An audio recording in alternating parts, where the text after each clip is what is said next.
देखिए, स्कंदन या अवक्षेपण क्या होता है। जो आपका लायोफोबिक सॉल होते हैं उसका स्थायित्व कोलाइडी कणों पर आवेश के फलस्वरूप होता है।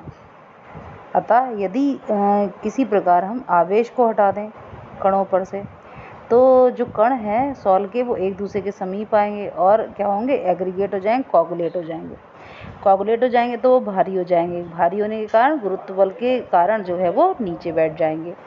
तो कोलाइडी कणों के नीचे बैठने की जो प्रक्रिया है उसे सॉल का स्कंदन या अवक्षेपण कहते हैं। तो द्रव स्नेही सॉल का स्कंदन निम्न विधियों के द्वारा किया जाता है। देखिए, जो द्रव स्नेही है मतलब लायोफिलिक सॉल्स हैं, उनका स्कंदन कैसे किया जाता है। पहली विधि है वैद्युत कण संचलन के द्वारा। वैद्युत कण संचलन मतलब विद्युत के कारण जो है जो कणों का क्या होता है, गति होती है, उसे कहते हैं वैद्युत कण संचलन कहते हैं, इलेक्ट्रोफोरेसिस। कोलाइडी कण जो है विपरीत आवेशित इलेक्ट्रोडों की ओर गति करते हैं, किसके प्रभाव में, विद्युत के प्रभाव में, तथा इलेक्ट्रोड पर आवेश विसर्जित हो जाता है और इस प्रकार अवक्षेपित हो जाता है। तो यहाँ पर क्या हुआ, कोलाइडी कण जो है विपरीत आवेशित इलेक्ट्रोड की ओर गति करके इलेक्ट्रोड पर ही विसर्जित या अवक्षेपित हो जाते हैं। इसके द्वारा क्या होता है, द्रव स्नेही सॉल्स का स्कंदन हो जाता है। दूसरा क्या है, दो विपरीत आवेशित सॉल को मिश्रित करने से भी।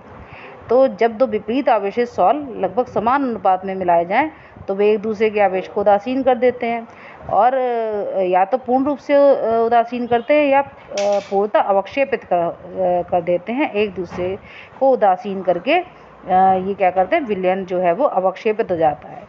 तो जल योजित जो धनावेशित सॉल है जिसे हम फेरिक ऑक्साइड का सॉल कहते हैं, तथा जो ऋणावेशित सॉल जिसे हम आर्सेनियस सल्फाइड का सॉल कहते हैं, मतलब धनावेशित और ऋणावेशित सॉल जो है इनको मिश्रित करने पर ये अवक्षेपित हो जाते हैं। इस प्रकार क्या होता है, इनका स्कंदन जो है वो पारस्परिक म्यूचुअल कोगुलेशन कहलाता है या पारस्परिक स्कंदन कहलाता है।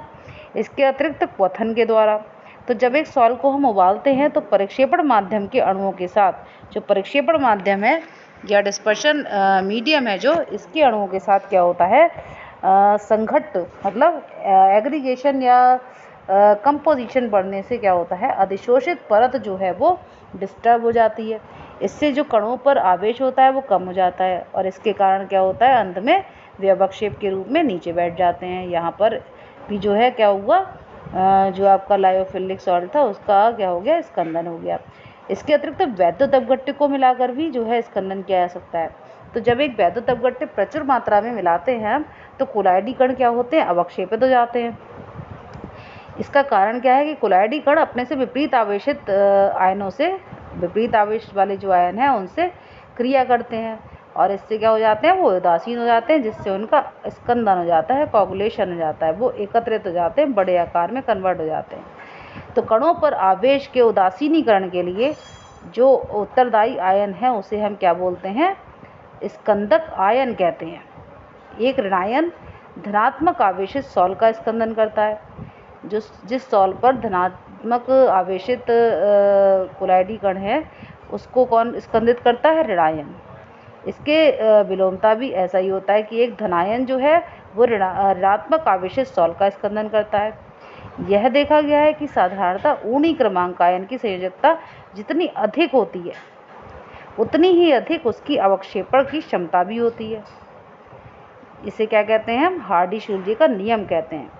जैसे कि देखिए, ऋण सॉल के स्कंदन में ऊर्णन क्षमता का क्रम क्या है, ऊर्णन क्षमता का क्रम देखिए, एल्यूमिनियम +3, इस पे सबसे ज़्यादा चार्ज है, is greater than barium +2, is greater than sodium +1। तो सबसे ज़्यादा ऊर्णन क्षमता किसकी होगी, एल्यूमिनियम सॉल की होगी, एल्यूमिनियम आयन की होगी। ये पॉजिटिव चार्ज आयन जो है वो ऋण सॉल के स्कंदन के लिए जो है सबसे ज़्यादा तीव्र गति से करेगा, सबसे ज़्यादा स्कंदन करेगा, इसका मतलब इसकी अवक्षेपण क्षमता सबसे ज़्यादा होगी। इसके अतिरिक्त इसी प्रकार धन सॉल के स्कंदन में ऊर्णन क्षमता का क्रम क्या होगा, देखिए, जो धन सॉल होगा जिस पर धनात्मक आवेश होगा कोलाइडी कणों पर, उसमें जो है स्कंदन की क्षमता सबसे ज़्यादा किसकी होगी, आपका जो FeCN का होल 6 4 आयन, ठीक है। फेरोसाइनाइड जो आयन है आपका जिस पर -4 चार्ज है, उसकी स्कंदन क्षमता सबसे ज़्यादा होगी, उसकी अवक्षेपण क्षमता सबसे ज़्यादा होगी। उसके बाद फॉस्फेट आयन की होगी, उसके बाद सल्फेट आयन की होगी, उसके बाद क्लोराइड आयन्स की होगी। तो इस प्रकार क्या होगा, धन सॉल्ट के स्कंदन में उड़न क्षमता का क्रम क्या होगा, -4 फेरोसाइनाइड आयन, फिर इसके बाद किसकी होगी, फॉस्फेट आयन की, सल्फेट आयन की, क्लोराइड आयन की क्रमशः। जितना ज़्यादा संयोजकता प्रेजेंट होगी उतनी ही ज़्यादा उसकी उड़न क्षमता का क्रम, मतलब उतनी ही ज़्यादा उसकी क्या होगी, स्कंदन क्षमता भी होगी।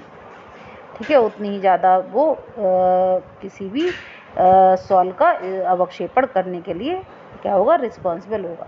तो किसी विद्युत अपघट्य की मिलीमोल प्रति लीटर में न्यूनतम सांद्रता जो किसी सॉल्ट को 2 घंटों में स्कंदित करने के लिए आवश्यक हो, स्कंदन मान कहलाती है। जितनी कम मात्रा की आवश्यकता होगी उतनी ही अधिक उस आयन की स्कंदन शक्ति होगी।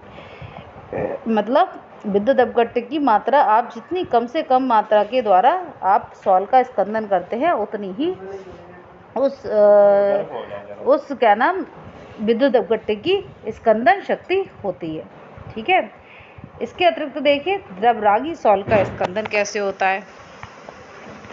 द्रवरागी मतलब लायोफिलिक, जो लायोफिलिक सॉल्ट्स होते हैं, जो आपके होते हैं लायोफिलिक सॉल्ट्स या द्रवरागी सॉल्ट्स होते हैं, उसका स्कंदन किस प्रकार से होता है। द्रवरागी सॉल्ट्स के स्थायित्व के लिए 2 कारक उत्तरदायी होते हैं। पहला कारक कोलाइडी कणों पर जो है कोलाइडी कणों पर आवेश तथा उनका विलायक योजन, मतलब जिस डिस्पर्सन मीडियम में वो मिलकर जो है क्या बना रहे हैं, एक कोलाइडी सॉल्यूशन बना रहे हैं, उसके साथ उनका जो योजन है वो किस प्रकार से, इसे कहते हैं विलायक योजन।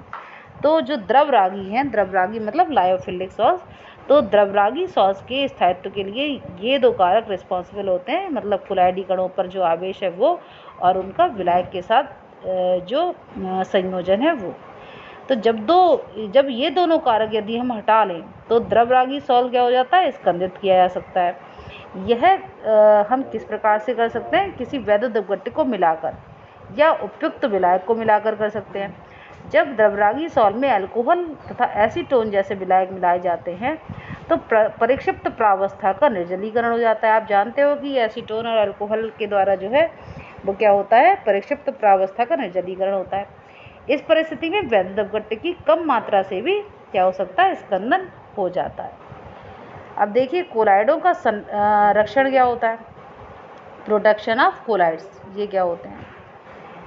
तो देखिए जो द्रवरागी सॉल्ट होते हैं वो द्रवरागी सॉल्ट की अपेक्षा अधिक स्थायी होते हैं, आप जानते हैं।